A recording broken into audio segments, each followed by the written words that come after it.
பாரத தேசத்தில் மகோனதமான புராண இதிகாசங்களை முழுமையாக அறிந்து கொள்ள சப்ஸ்கிரைப் திலக். கேட்டாயா தாரா? சாகடிக்க வேண்டாம் என்று விட்டேன், சாவேன் என்று வந்திருக்கிறான். வாலியின் கையால் அவன் சாகப் போவதை யார் வந்தாலும் தடுக்க முடியாது. சுவாமி, சுவாமி, பொங்கி நீங்கள் எழலாமா? போனவன் மீண்டும் திரும்பி வந்திருப்பதால் சற்று சிந்தியுங்கள். பெண் என்று என்னை தள்ளாதீர்கள் சுவாமி. அந்த கோழை மீண்டும் மீண்டும் ஏனோ வந்து என்னை சூடேற்றிக் கொண்டிருக்கிறான். நீ சொல்வதை கேட்க நேரமில்லை. கேட்டாயா? உடம்பில் வலுவில்லாதவன் உறக்க கூவுகிறான். சுவாமி பொறுங்கள். யார் அவர்? உங்கள் தம்பி. பாசம் மறந்து சண்டையிட்டால் இந்த சகோதரர் சண்டைக்கு முடிவே இல்லை. அண்ணனே தம்பியை கொன்ற கதைகள் மிக கொடுமை சுவாமி. பாசம் பந்தம் எல்லாம் பெற்ற தாய் இருக்கும் வரையில்தான். ஆட்சி என்பது சக்தி சார்ந்த கணக்கு. பலமுள்ளவனுக்கே பதவி. சுக்ரீவன் சுயநலக்காரன், பேராசைக்காரன், பெரும் மோசக்காரன். சுக்ரீவனுக்கு சுயநலம் இருந்தால் அன்பு செலுத்தி எடுத்து பேசுங்கள் சுவாமி. தாரா, நீ வாலிக்கு மனைவியாக இருந்தும் கூட சுக்ரீவனுக்காக பேசுவது என்னை அடங்கி இருக்க சொல்வதா? இல்லை இல்லை சுவாமி, வீரர்களின் வீர திலகம் தாம். யாரும் தங்களை எதிர்க்க இயலாது. மூவுலகிலும் யாரும் இல்லை. மன்னருக்கு வீரம் மட்டும் போதாது, விவேகம் இருந்தால்தான் வெற்றியை நீங்கள் அடைய முடியும் சுவாமி. யாருக்கு போதிக்கிறாய்? அரசே, ஆத்திரப்படுவது ஏன்? அமைதியாக சிந்தியுங்கள். தாம் காலால் மிதித்தீர்கள், எட்டி உதைத்தீர்கள். உயிருக்கு பயந்து ஓடியவன் எந்த பலத்தை நம்பி மீண்டும் போராட வந்தார்? அங்கதன் அப்போதே எனக்கு எச்சரிக்கை விடுத்தான். அனுமான் இரு மானிட துறவிகளை சுக்ரீவனுக்கு சகாயம் செய்ய அழைத்திருக்கிறார். இரண்டு தபஸ்விகள், மானிட பிறவிகள், துறவிகளா என்னை எதிர்த்து ஈடில்லா இணையில்லா வாலியை கொள்வார்கள்? குறைத்து பேசாதீர்கள். சாதாரண மானிட பிறவிகள் அல்ல சுவாமி, ஒப்பற்ற மிக்க வீரம் உள்ளவர். ஒருவராலும் முடியாத சிவதனுசை எடுத்து ஒடித்தவர். தாடகையையும் சுபாகுவையும் வதைத்தவர். ஒரு இணையற்ற ஆற்றலும் வீரமும் கொண்ட ராமன் தான் நாடற்ற சுக்ரீவனுக்கு சாதகமாயிருக்கிறார். அவரால் உள்வலிமை பெற்று இப்போது தம்மை யுத்தத்திற்காக அறை கூவுகின்றான் சுவாமி. சுக்ரீவனின் எழுச்சி, இகழ்ச்சி, யுத்தத்திற்கு அழைக்கின்ற புரட்சி மனதிலே பல பல ஐயங்களை எழுப்புகிறது சுவாமி. தம் தாராவின் வார்த்தைகளை மீறாதீர்கள். தாங்கள் தாங்கள் இப்போது சுக்ரீவனை எதிர்த்து செல்லாதீர்கள் சுவாமி. நிறுத்து. ராமனின் இயல்பு பற்றி முன்னரே நானும் கூட பல செய்தி கேட்டிருக்கிறேன். அவன் நேர்மை கோட்டினை தாண்டாதவன், சமத்துவம் உள்ளவன், தர்மத்திற்கு எதிராக நடந்ததே இல்லை. வாலி, தாமதம் ஏன்? சண்டையிட துணிவில்லாமல் உள்ளே மனைவியிடம் சரசமாடுகின்றாயா? மானம் கெட்டவனே, ஆண் மகன் என்றால் வெளியே வா. சுக்ரீவன் உன்னை சண்டையிட அழைக்கிறேன். இந்த தரம் கெட்ட சந்தர்ப்பவாதியையா என் தம்பி என்று நீ சொல்கிறாய்? ராணி தாரா, சுக்ரீவன் என்ன அந்த அனுமானே என்னுடன் சண்டையிட வந்தாலும் நான் பொறுத்துக் கொண்டு உள்ளே இருக்க மாட்டேன். சுவாமி, அரசே. அரசே என்றால் பேசாதிரு. சுவாமி என்றால் என்னை தடுத்து நிறுத்தாதே, ஒதுங்கி போய்விடு. ஒட்டும் உறவும் இந்த கணத்தோடு விட்டு போய்விட்டது. அவனும் நானும் குடித்தது ஒரு தாய்ப்பால். வாலி வீரனாய் இருக்கிறேன், தம்பி கோழையானதே. சுயநல பிண்டம்.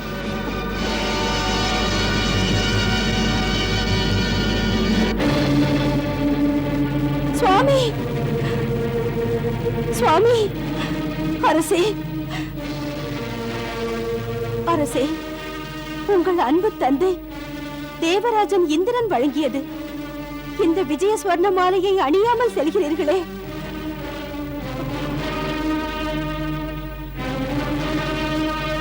வாலி, வெளியே வா. அந்தப்புற பந்தம் இன்னும் உன்னை விடவில்லையா? வெட்கமில்லையா உனக்கு? அப்போது போல் இப்போது ஓடமாட்டேன். உன்னை சாகடிக்கத்தான் யுத்தத்திற்கு அழைக்கிறேன். வாடா, வா வெளியே.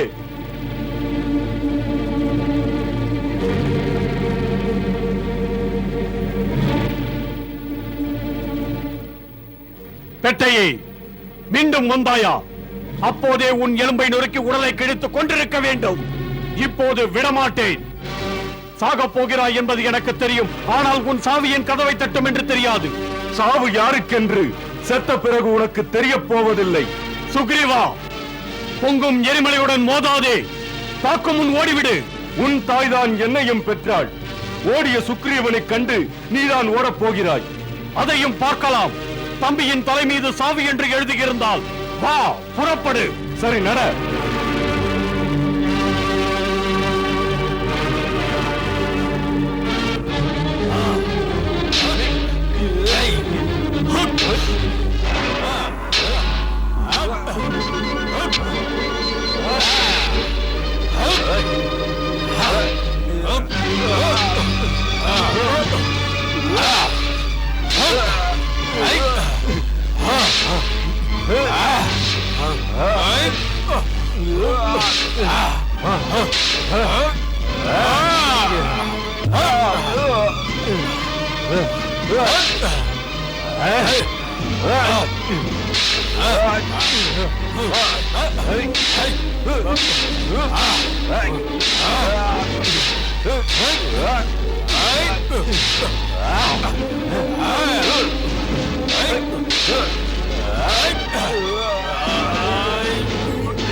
சதி, சூழ்ச்சி. நான் தோற்கவில்லை. சதியால் தோற்றேன். சதி செய்து ஏமாற்றினாய். உனக்கு நாணம் இல்லையா சுக்ரீவா? பெட்டையே, பேடியே. அடே, என்ன நினைத்து விட்டாய்? இது உன் வெற்றியா? மாற்றானை வைத்து மறைந்திருக்க சொல்லி என் மீது பானமிடச் சொன்னாய். இது உன் வீரமா? அடே முட்டாள், நீ உன் ஜாதிக்கே நீதி கெட்டு நடந்தாய். துரோகம் செய்தாய். சகோதர துரோகம் செய்தாய். கேடு கட்டவனே.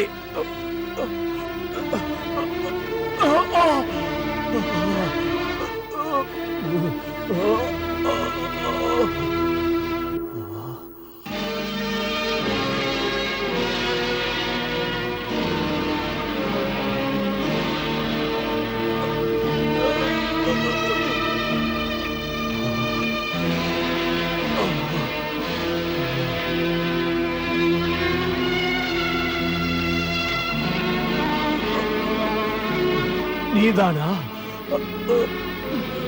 ராமன் என்பது நீதானா?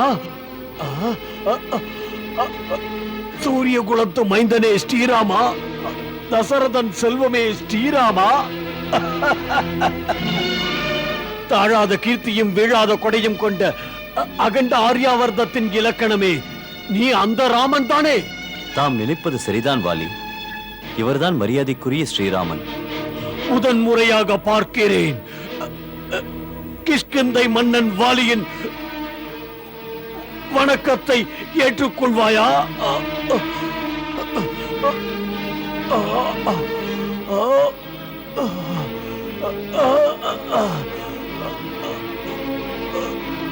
ஏ தர்மம் காக்கின்ற நாயகா, மரியாதை புருஷன் என்று பெயர் பெற்ற ஸ்ரீராமா, என் புரியாத கேள்விக்கு பதில் என்ன? எந்த மரியாதையை ராமா நீ காப்பாற்றி இருக்கிறாய்?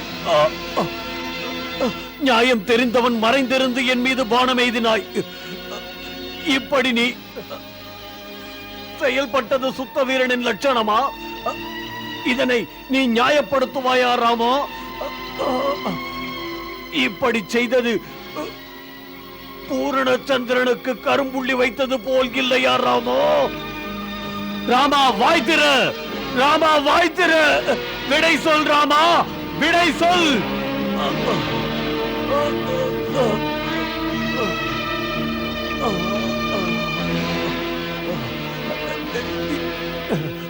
எதற்காக செய்தாய் உத்தமா? ராமா உள்ளம் உறுத்துகிறதா?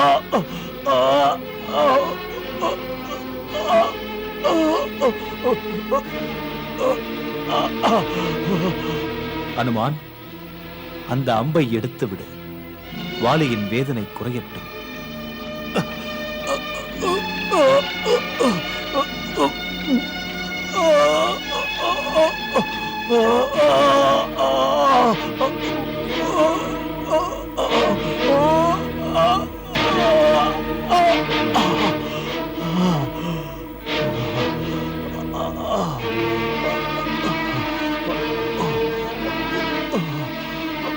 உனக்கு கருணை இருக்கிறது ஸ்ரீராமா.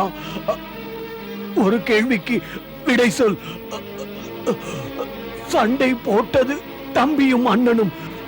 இடையிலே வந்து மறைந்து பானம் விடுவது சூரிய குலத்துக்கு அடுக்குமா ராமா? என்னை கொன்று ஆண் மக்கள் நிறைந்த சபையிலே